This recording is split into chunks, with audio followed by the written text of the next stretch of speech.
સુરતના સ્વામિનારાયણ મંદિર રુસ્તમબાગ ખાતે સૌપ્રથમ વખત હીરના હિંડોળા ઉત્સવનો ભવ્ય પ્રારંભ કરવામાં આવ્યો।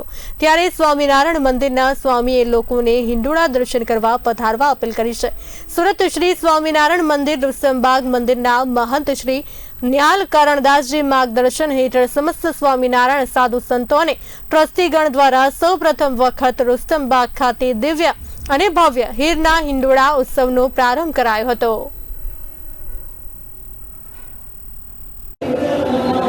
સુરત શહેરની અંદર જ્યાં સુધી મને ખ્યાલ છે ત્યાં સુધી સૌ પ્રથમવાર આવા હીરના દિવ્ય ભવ્ય હિંડોળાના દર્શન આજ રોજ તારીખ 27/7/2025ના શ્રાવણ સુદ ત્રીજને રવિવારના દિવસે ખુલ્લા મૂકવામાં આવ્યા છે, જેની અંદર લગભગ 200થી પણ વધારે પુરુષ સ્વયંસેવકો અને 150થી વધારે મહિલા સ્વયંસેવકોની લગભગ 17 દિવસની મહેનત, એમાં રાત્રિ દિવસ આમ તો 1.5 મહિનાથી પણ વધારે આ કામ કરતા લાગે।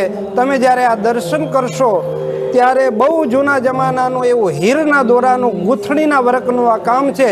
એમાં એક સરખી ચોકડીઓ જે ભરવામાં આવી છે, લગભગ 1,60,000 જેટલી ચોકડીઓ ભરવામાં આવી છે અને એમાં એક એક ચોકડીની વગર સતારા નાખી એમાં ટાંકડીથી સતારા ખોસવામાં આવ્યા છે। એ લગભગ 1,60,000 સતારા અને 1,60,000 જેટલી ટાંકડીઓનો ઉપયોગ એમાં કરવામાં આવ્યો છે।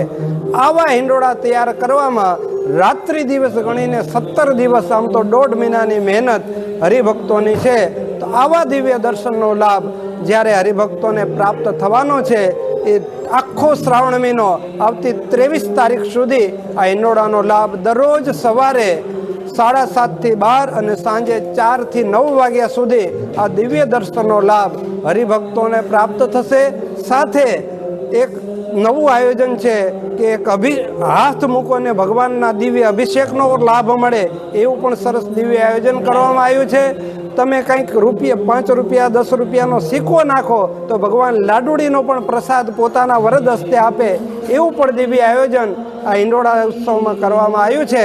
તો અમારી સુરત શહેરની જનતાને ખૂબ હાર્દિક હૃદયના હેતથી આમંત્રણ છે કે આપ પણ આ દિવ્ય દર્શનનો લાભ લો।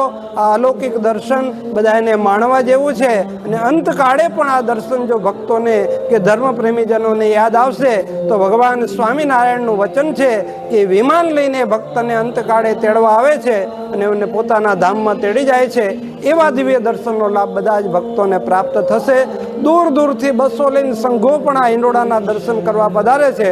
ત્યારે સુરત અને એની આજુબાજુના હરિભક્તોને અમારી ફરીથી પણ હાર્દિક નમ્ર અપીલ અને હાર્દિક નિમંત્રણ છે કે આપ પણ જરૂર એકવાર આ જરૂર હિંડોળાના દર્શન કરવા પધારજો।